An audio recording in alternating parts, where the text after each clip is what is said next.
שלום רב לכל המאזינים וברוכים הבאים לפודקאסט צמיחה פנימית.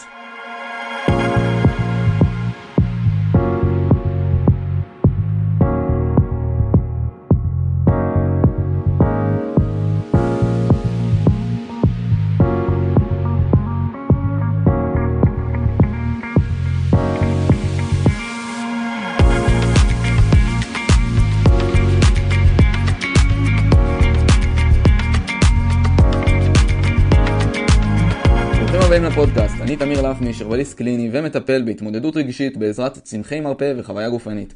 ומייסד המותג קוליברי הרבס. בשנים האחרונות אני חוקר את ההתבטאות של חרדה וטראומה בגוף, הקשר שלהם למחלות כרוניות והחזרת האיזון הפנימי בעזרת שימוש חיוני בצמחי מרפא ותקשורת עם הגוף.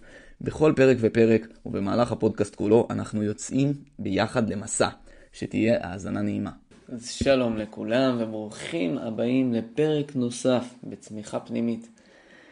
אני אתחיל משיתוף קצר. מצאתי את עצמי בתקופה בזמן בה הייתי צריך לקחת הפסקה קצרה מהשידורים ומחלק מסוים בעשייה שלי על מנת לקבל קצת השראה. אז לכל אלו שחיכו והמתינו וביקשו פרקים נוספים, עמכם הסליחה. יש לי כוונה לשדר יותר ולהפיץ את הידע והריפוי לכמה שיותר אנשים. ולעשות את כל זה בשילוב עם היכולות האנושיות שלי ושאר העשייה שלי. זו אמנות עבורי. אז אני שמח שאתם כאן, ובואו נתחיל בהעמקה אל פרק נוסף ומרגש בכל מה שקשור לריפוי חווייתי עמוק דרך הגוף. ועכשיו באופן ייחודי ושונה מהרגיל מעט, אנחנו נתחיל במדיטציה קצרה. נעשה איזשהו חיבור עדין פנימה. שימו לב שאתם נמצאים במקום שקט ונעים, שהישיבה שלכם היא נוחה והגב ישר. ואם אתם נמצאים עכשיו בנהיגה או בסיטואציה שמצריכה את הריכוז שלכם, אז תתפקסו במה שאתם עושים. ואם הזמן שלכם פנוי, אתם מוזמנים להתחיל להיכנס פנימה, לעצום עיניים בעדינות, לקחת נשימה עמוקה דרך האף, להחזיק רגע ולנשוף לאט דרך הפה, כמו דרך קשית. עשו את זה עוד פעם. ועוד פעם או פעמיים בקצב שלכם. תתחילו להרגיש איך הגוף מתרכך מעט עם כל נשיפה. ובשלב הזה אתם יכולים להתחיל לסרוק את הגוף והתחושות. תתחילו לשים לב לתחושות בגוף ברגע הזה. אולי יש אזורים שהם יותר נינוחים, אולי יש כאלה שמרגישים מתוחים יותר. ובשלב הזה, שאלו את עצמכם בשקט. איך אני מרגיש או מרגישה עכשיו? ואל תנסו לתת תשובה ישרה. תמתינו עם זה רגע. תאפשרו לתחושה לעלות. אולי מופיעה תמונה, מילה, צבע, תחושה מופשטת בגוף. וכשעולה תחושה מסוימת, אולי זה לחץ בחזה או קיבוץ בבטן, אולי אפילו תחושה של כלילות, רק תתבוננו בה בסקרנות. אין צורך לנתח, לשפוט או לנסות לשנות את זה. אם התחושה הייתה דמות או ישות, איך היא הייתה נראית?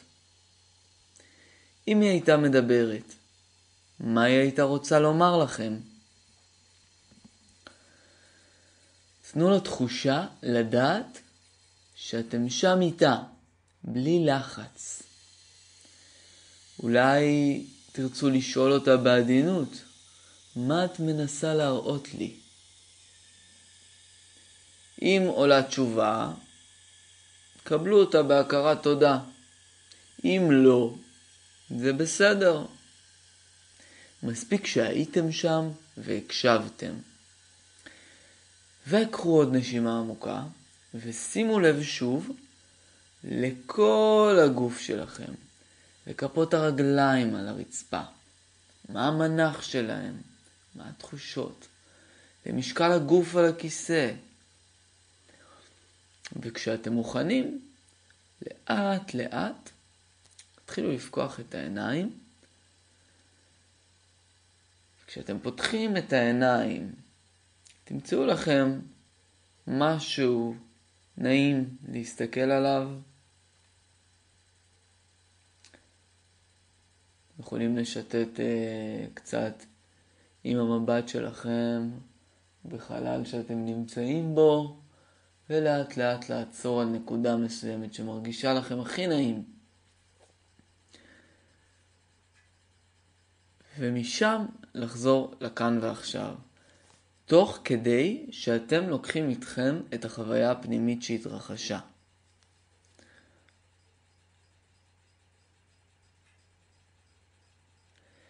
ובתרגול הזה, וזה תרגול שאין דרך נכונה לעשות אותו. פשוט להיות עם מה שאתם מרגישים ולתת לדבר הזה מרחב. אז הנושא של הפרק היום הוא פוקוסין, התמקדות. גישה שהיא עיקר העבודה אצלי בקליניקה ובקליניקות נוספות של הרבה מטפלים בתחום של ריפוי הנפש דרך הגוף. ופוקוסין או התמקדות היא בעצם גישה חווייתית לעבודה פנימית שפותחה על ידי יוג'ין ג'נלינג, והיא מבוססת על ההבנה שלגוף שלנו יש אינטליגנציה פנימית. הוא מחזיק מידע עמוק ומדויק על המצב הרגשי שלנו, גם אם אנחנו לא מצליחים לבטא אותו במילים. דרך הפניית תשומת הלב אל התחושות הגופניות, העדינות האלה, שמכונות felt sense, תחושה מורגשת, ניתן לבצע בעצם הקשבה ועיבוד, ולהגיע לתובנות משמעותיות שמובילות לשינוי פנימי עמוק. אז לגישה הזו יש תרומה מאוד גדולה קודם כל לבריאות הנפשית שלנו. היא עוזרת לנו לבצע אינטגרציה ולעשות עיבוד לחוויות רגשיות בצורה עמוקה ומבוסתת. כשאנחנו עוברים חוויה טראומטית או חוויה של קונפליקט פנימי בתוך עצמנו, הרגשות עשויים להיתקע בגוף ולגרום למצוקה ממושכת, שאני מדבר על זה כאן הרבה. פוקוסין מאפשר גישה הדרגתית ובטוחה לתחושות האלו, תוך כדי יצירת דיאלוג פנימי עדין שמאפשר להן להשתחרר ולהשתנות. פוקוסין גם מאפשר לנו לבצע ויסות רגשי ולשפר את החוסן הנפשי שלנו. אנשים רבים שנוטים להדחיק רגשות או להימנע מהם, שזה מתכון בטוח לחרדה, לדיכאון ולתחושות של חוסר שליטה. פוקוסין כאן הוא מסייע לנו לטפח מודעות עצמית וקבלה עצמית, ובאופן הזה להפחית תגובות רגשיות קיצוניות ולחזק את תחושת הרווחה הפנימית שלנו. דבר נוסף שהגישה הזו מאפשרת לנו היא שיפור מערכות היחסים וההתקשרות הבטוחה. כשאנחנו לומדים איך להקשיב לתחושות הפנימיות ולא להגיב מהאוטומט הרגשי, לזהות רגש מפעיל ולא לתת לו להפעיל אותנו, אנחנו יכולים ליצור תקשורת בריאה יותר גם עם עצמנו וגם עם אחרים. וזה מאפשר לנו להגיב בקשרים אינטימיים באופן מודע ומבסט יותר, ולא מתוך דפוסים הישרדותיים כמו חרדת נטישה או הימנעות. להגיב ולפעול ממקום מאוד בריא, מחובר ומבוסת. הגישה הזו היא מועילה במיוחד בטיפול בטראומה ובכל פצע רגשי שהוא, מהסיבה שהיא מסייעת לנו לשהות עם תחושות קשות מבלי להיות מוצפים, והיא מאפשרת לנו להשתנות בהדרגה. כמה דברים נוספים שאני אוסיף שלדעתי ג'נלינג פחות מדבר על זה, ובעיניי יש להם הרבה מקום בעבודה עם הגישה הזו, וזו התרומה שלה למבנה חברתי תקין. בעיניי הגישה הזאת מסייעת לנו לפתח אמפתיה ויכולת הקשבה. כשאנחנו לומדים להקשיב לעצמנו מתוך מקום לא שיפוטי, מתפתחת גם יכולת להקשיב לאחרים בדרך דומה. ככה פוקוסינג תורם לתקשורת בין אישית עמוקה, הוא מצמצם עימותים והוא משפר מערכות יחסים, גם ברמה האישית וגם ברמה הקהילתית. הוא בעצם מאפשר לנו שחרור של טראומות קולקטיביות ובנייה של חוסן חברתי, כן? תחשבו על זה. בחברות שעברו טראומות קולקטיביות כמו מלחמות, שואה, אלימות, בתרבויות שבהן פגיעות מיניות מאוד נפוצות, בשברים חברתיים, גם כלכליים, יש צורך בכלים שמאפשרים עיבוד של העולם הרגשי מבלי ליפול לפיצול ולשנאה. לא להיכנע לנפרדות. פוקוסינג מציע דרך עדינה שמאפשרת להתחבר לחוויות הפנימיות, האישיות והחברתיות, וככה הוא יכול לתרום לריפוי קולקטיבי. הוא מעודד חשיבה יצירתית ומעודד פתרון של בעיות חברתיות. שוב, דרך ההקשבה לתחושות הפנימיות ולתבונה הגופנית, אנחנו יכולים להגיע לתובנות חדשות ולמצוא פתרונות יצירתיים לקשיים אישיים וחברתיים. הגישה הזו יכולה לשמש כלי חשוב גם בפיתוח מנהיגות מודעת ואחראית. איזה יופי! זה כלי רב עוצמה שמשפר את הבריאות הנפשית, האישית, תוך שהוא יוצר בסיס למבנה חברתי בריא יותר. הוא מאפשר לנו להבין את עצמנו טוב יותר, להגיב לסביבה מתוך מקום מאוזן ולא מתוך פצעים או דפוסים אוטומטיים. ובדרך הזו הוא תורם לחברה שמבוססת על הקשבה, אמפתיה וצמיחה משותפת. באופן אישי, אני סבלתי משבר רגשי עמוק בעקבות אובדן פנימי בחיי, משבר של פרידה, ומפגש עם הרבה קושי חברתי בתקופה מסוימת בחיים. וכשהגעתי לתרגול הזה, כשהייתי בעצם בתחושה של ניתוק מעצמי ומהעולם, הכלי הזה, בעזרתו התחלתי להקשיב לכאב הפנימי שלי דרך הגוף, בלי לנסות להדחיק או לתקן אותו, בלי לנסות להבין אותו בראש, שאני אדבר על זה בהמשך. ותוך מספר שבועות בודדות של עבודה איתו, הייתה לי הקלה משמעותית ברמה של חוויית חיים עם הרבה משמעות, הרבה מילוי, הרבה שמחה פנימית, הרבה אושר ויופי. ממש תחושה של שחרור בעולם הרגשי וחיבור מחודש לכוחות הפנימיים שלי. במקום להישאר תקוע בכאב, מצאתי דרך להרגיש אותו ולהבין אותו בגוף, ומשם לצמוח ולנוע קדימה. וזאת גם הסיבה שמאוד חשוב לי, ויש לי רצון גדול לדבר על הדברים האלה. להביא את הניסיון שלי ואת החוויה שלי הלאה. להראות לכולכם ולכולכן שזה אפשרי. אז אני אספר עוד קצת על הבעיה החברתית והאישית. הרבה מאיתנו רגילים לחשוב על הרגשות שלנו, לא באמת להרגיש אותם. אנחנו מחפשים פתרונות בראש, מתווכחים עם עצמנו, מנסים לנתח, ובפועל משהו שם כלוא, משהו שם נשאר חסום. החסימה הזו קשורה הרבה פעמים לאופן שבו המערכת הרגשית שלנו התעצבה דרך קשרים מוקדמים עם דמויות משמעותיות.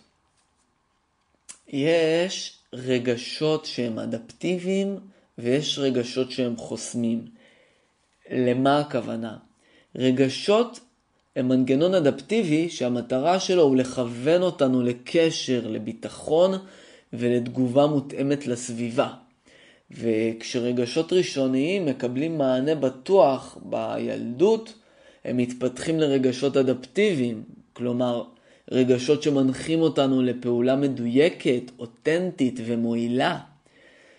אבל אם החוויה הרגשית שלנו לא קיבלה הכרה או מענה מותאם, הרגש יכול להפוך לחסום או לא מעובד. דוגמה קלאסית היא ילד שלמד שלהביע את הפחד שלו יביא לדחייה מהצד השני או להתעלמות. ואז הוא עלול להדחיק את הרגש הזה גם כמבוגר. הגוף בעצם ימשיך כל חייו לשדר את הרגש הזה דרך תחושות של מתח, קיבוץ או חוסר מנוחה. ואיך אנחנו נראה את זה בפועל? אנחנו נראה את זה ברגשות שהיו אמורים לזרום ולהתבטא, נתקעים בגוף בגלל פחד מחוסר מענה או דחייה. ואנחנו נראה את זה בהרבה חוסר בהירות לגבי רגשות. כשהחוויות שלנו לא קיבלו שם או הכרה, קשה לנו לזהות מה אנחנו מרגישים. אנחנו נראה את זה בלחץ שמופיע בגוף בלי סיבה. אנחנו לא ממש מבינים למה הלחץ הזה מופיע. הגוף הוא נושא איתו רגשות ראשוניים שלא קיבלו מקום, והם מופיעים כמו סימפטומים פיזיים. אנחנו גם יכולים לראות את זה בקושי לקבל החלטות מתוך חיבור פנימי, ניתוק מהסמכות הפנימית שלנו. כשהרגשות לא מובחנים או מעובדים, קשה לדעת מה נכון לנו באמת. יש שם הרבה בלבול. פוקוסין מציעה גישה מאוד ברורה.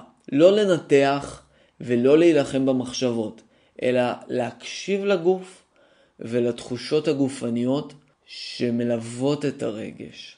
כשאנחנו נותנים מקום לתחושה הפיזית שעולה, בלי שיפוטיות, היא מתחילה להתבהר ולהתחבר לחוויה הרגשית המקורית. הרגש החסום מקבל הכרה, ודרך החיבור הגופני תחושתי, הוא יכול לחזור לתפקיד האדפטיבי, לכוון אותנו, להנחות אותנו, ולתת לנו הרגשה ששוב בטוח ואפשר לזרום.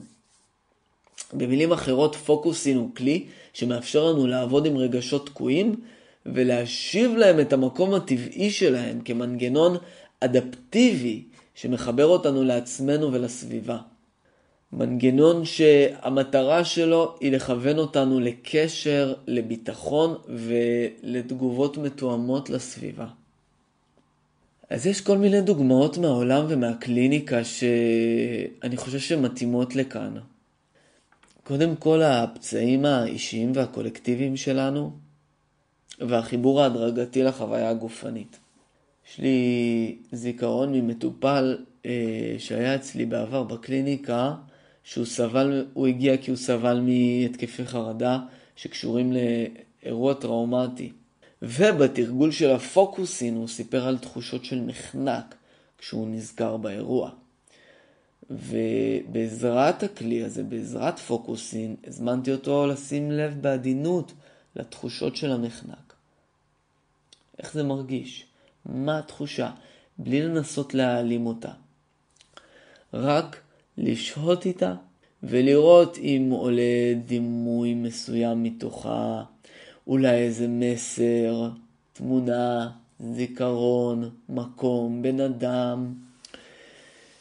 והתחושה הרגישה לו כמו חוט לוחץ סביב הצוואר. ולאט לאט עלתה תמונה מהילדות שלו, שבה הוא הרגיש חוסר אונים מול דמות סמכותית. משם עלו גם ההתקפים של האסתמה, שהוא הבין איך הם קשורים לחוויות האלה בילדות. ומתוך ההתבוננות והשהייה שם, התחושה התחילה לאט לאט בהדרגה להשתנות. ובעזרת השינוי הזה, הוא הצליח למצוא דרך אחרת להתייחס לעצמו, עם יותר חמלה, לשנות את הדברים מתוך העולם הרגשי שלו, כי בעצם התבצע שם עבודה עמוקה עם מערכת העצבים. גם בעולם אנחנו רואים שפוקוסינג הוא שימש נפגעי טראומה קולקטיבית, כמו ניצולים של אסונות טבע ומלחמות, כדי לעזור להם לשהות עם תחושות קשות בגוף, באופן מבוקר ובטוח, ולבנות תחושה של סוכנות, agency, תחושה של שליטה מחודשת על הגוף ועל התגובות הרגשיות שלהם. וכשמדברים על חרדה, יש גם את הרמה של ההתקשרות החרדתית, כן? את היצירת ביטחון פנימי במערכות יחסים דרך התחושות. הייתה אצלי בעבר מטופלת שהיא סיפרה על פחד מאוד חזק מדחייה וחוסר שקט במערכות יחסים. וכשהנחיתי אותה להתמקד בתחושת גוף כשהיא חושבת על דחייה אפשרית, היא זיהתה תחושה של ריקנות בחזה. וכשהיא נשארה עם התחושה, עלה לה דימול של ילדה קטנה שמחכה שמישהו ירים אותה. ודרך הפוקוסין היא הצליחה לדבר עם הדימוי הזה, לעשות עם הילדה הקטנה הזו קשר ולהרגיש איך היא יכולה לתת לעצמה משהו שהיא לא קיבלה בעבר, כמו הקשבה וחום. והתהליך עזר לה לזהות את הצורך שלה בקשר בצורה ברורה יותר, ולהגיב באופן רגוע יותר מול בן הזוג שלה. ובעולם פוקוסין משמש כחלק מתהליכים של טיפול מבוסס היקשרות, כמו AEDP ו-EFT למי שמכיר, שזה גישות מעולם הטיפול הזוגי, והוא משמש גם חלק מתהליכים של טיפול, של אומנות הטיפול בטראומה, כמו חוויה סומטית, SE, שבה הוא נפוץ בעיקר. והוא מגיע כדי לעזור למטופלים לזהות את התחושות של החרדה בגוף, להפריד אותה מהתגובה האוטומטית, לתת להם מקום מבוסת יותר. זה בא לידי ביטוי בקליניקה גם במה שנקרא היקשרות כאוטית. היא יכולה לסייע בהתבוננות בתחושות סותרות ובבנייה של יציבות רגשית. מטופל עם התקשרות כאוטית הוא חווה תחושות מנוגדות כלפי קרבה. מצד אחד רצון חזק מאוד בקשר, ומצד שני פחד מהתמסרות. ובעזרת פוקוסינג הוא יכול לשים לב לשני הקולות האלה בגוף. הוא שם לב שכשעולה הצורך בקרבה יש חום נעים בחזה, וכשהפחד מתגבר יש קיבוץ חזק בבטן. כשהוא מקשיב לתחושות האלה בלי לשפוט אותם, הוא מגלה שהחום והקיבוץ הם חלקים שונים בתוכו שמנסים להגן עליו בדרכים שונות. מתוך ההבנה הזו הוא מצליח לנהל שיח פנימי שמאפשר לו להרגיש יותר שליטה ויציבות בתוך הקשרים שלו. אנחנו רואים בעולם שפוקוסין מסייע במצבי קשרות כאוטית, כשהוא מאפשר לאנשים לחקור את הכאוס הרגשי שלהם דרך הגוף, לראות את הדינמיקות הפנימיות, להבין מאיפה הן מגיעות ולבנות בהדרגה חוויה פנימית בטוחה יותר. וחוויה פנימית בטוחה יותר הרבה פעמים עוזרת לנו להבין טוב יותר את הצרכים שלנו, ולראות טוב יותר את הצרכים של האחר. אפילו הייתי אומר בעדינות, רגע לשחרר תפיסות נרציסטיות ואינפנטיליות והשלכתיות כלפי האחר, שהם נוצרו בעיקר כאשר לא היה לנו את האפשרות לעשות את העיבוד הרגשי הזה. אז מגיעות כל מיני הגנות. שעל ההגנות האלה אני מבטיח לדבר בטיימינג אחר. אני רוצה להתמקד בהתמקדות ובפוקוסים. אז כמו שעשינו בתרגול בהתחלה, בוא נבין רגע איך אנחנו יכולים ליישם את זה. אז כשאנחנו מתחילים תרגול של התמקדות, אנחנו קודם כל עוצרים ומקשיבים לגוף, למה שקיים. מוצאים איזשהו רגע שקט, עוצמים את העיניים, לוקחים כמה נשימות עמוקות ושואלים את עצמנו, איך הגוף שלנו מרגיש עכשיו? אנחנו מתחילים לזהות לאט לאט את התחושות הגופניות הבולטות שמגיעות. אפשר לנסות לשים לב אם יש איזו תחושה מסוימת בגוף, אולי קיבוץ בבטן, אולי לחץ בחזה, כובד בכתפיים, ולא צריך ישר למהר ולהבין, רק פשוט לזהות, להיות עם זה. ולתת לתחושה הזאת שם או דימוי, בלי להתאמץ. מתוך התחושה איזה דימוי עולה. לפעמים עולה כדור כבד, שרשרת חונקת, דגדוג קל בבטן. לתת לזה שם, לדבר את זה. ולשאול את התחושה הזו, מה היא הייתה רוצה לומר לנו? אתם יכולים לנסות לשאול בעדינות, מה אתה צריך ממני עכשיו? או מה צריך להישמע? איזה תנועה, איזה צליל? לשאול בעדינות, על מה התחושה הזו מצביעה עכשיו? לפעמים תגיע תשובה מפתיעה. ולהמשיך להישאר עם זה בסקרנות ובלי שיפוטיות. אל תנסו לפתור או לדחוף לתשובה מהירה. פשוט תהיו שם עם התחושה כמו שהיא. אז דיברנו קצת על מה זה פוקוסין, איך הוא עוזר לנו להתחבר פנימה, וזה חשוב במיוחד בתקופות של חוסר בהירות רגשית. בעצם התקופות האלה זה האיתות שהפצע מתחיל להציף אותנו. כן? זה האיתות הפשוט ביותר שמסמן לנו שאנחנו מוצפים ואנחנו מופעלים, ויש לנו הזדמנות ישר לחזור לתרגול ולא לפעול באופן אוטומטי מתוך ההפעלה. וזה מצריך תרגול. 5 השלבים, כמו שאמרנו, ליישם את זה, זה עצירה והקשבה לגוף, זיהוי של התחושה הגופנית, לתת שם או דימוי לתחושה, לשאול את התחושה מה היא רוצה לומר לנו, ולהישאר עם זה בסקרנות.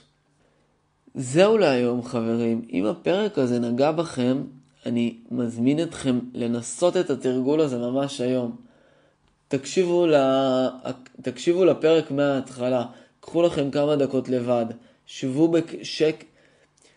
בשקט ושימו לב איזה תובנות הגוף שלכם יכול לגלות לכם. אם יש לכם חוויות או שאלות בנושא, אני ממש אשמח לשמוע. אתם מוזמנים לשלוח לי שיתופים בהודעה אישית, אני אענה לכולם באהבה רבה. ואם אתם רוצים להעמיק, אתם מוזמנים ללחוץ על הקישור כאן למטה. בלינק אתם תמצאו את כל הקישורים לחנות המוצרים, למדריכים שונים שאני מפרסם באהבה, לעמוד האינסטגרם שלי וליצירת קשר אישי איתי בוואטסאפ. תודה רבה שהקשבתם לפרק הזה. אני מאחל לכולנו בריאות איתנה, שקט ושלווה בכל רגע ורגע מחיינו, ושהחטופים יחזרו במהרה, אמן כן יהי רצון. אנחנו נתראה בפרק הבא. זהו היום אהובים, תודה רבה שהצטרפתם אליי וכיף שנשארתם עד סוף הפרק. תעקבו אחרי הפודקאסט ותקבלו עדכון על כל פרק שיוצא אחת לשבוע. אם הפרק הזה עזר לכם, תמך בכם או עורר בכם איזושהי חוויה חיובית, אנא מכם שתפו אותו הלאה למכרים שלכם, גם אם זה עם אדם אחד, שנוכל להביא עוד רפואה טובה וחיבור עמוק יותר לטבע, לסביבה שלנו ולעצמנו. אם אתם רוצים לשמוע וללמוד עוד וגם להיות בקשר, אתם מוזמנים לעמוד האינסטגרם שלי ביוזר תמיר לחמיש ולקהילת וואטסאפ שקטה, בה אני מפרסם תכנים ערכיים ומגוונים שיעזרו לכם להעמיק אל תוך הריפוי שלכם דרך חוויית החיים שלכם. קורסים דיגיטליים ועדכונים על אירועים ומפגשים קרובים. בקרוב מאוד יצא לאור גם אתר האינטרנט שלי שעליו אדבר בפרקים הבאים. שיהיה שבוע נהדר ונתראה בשבוע הבא.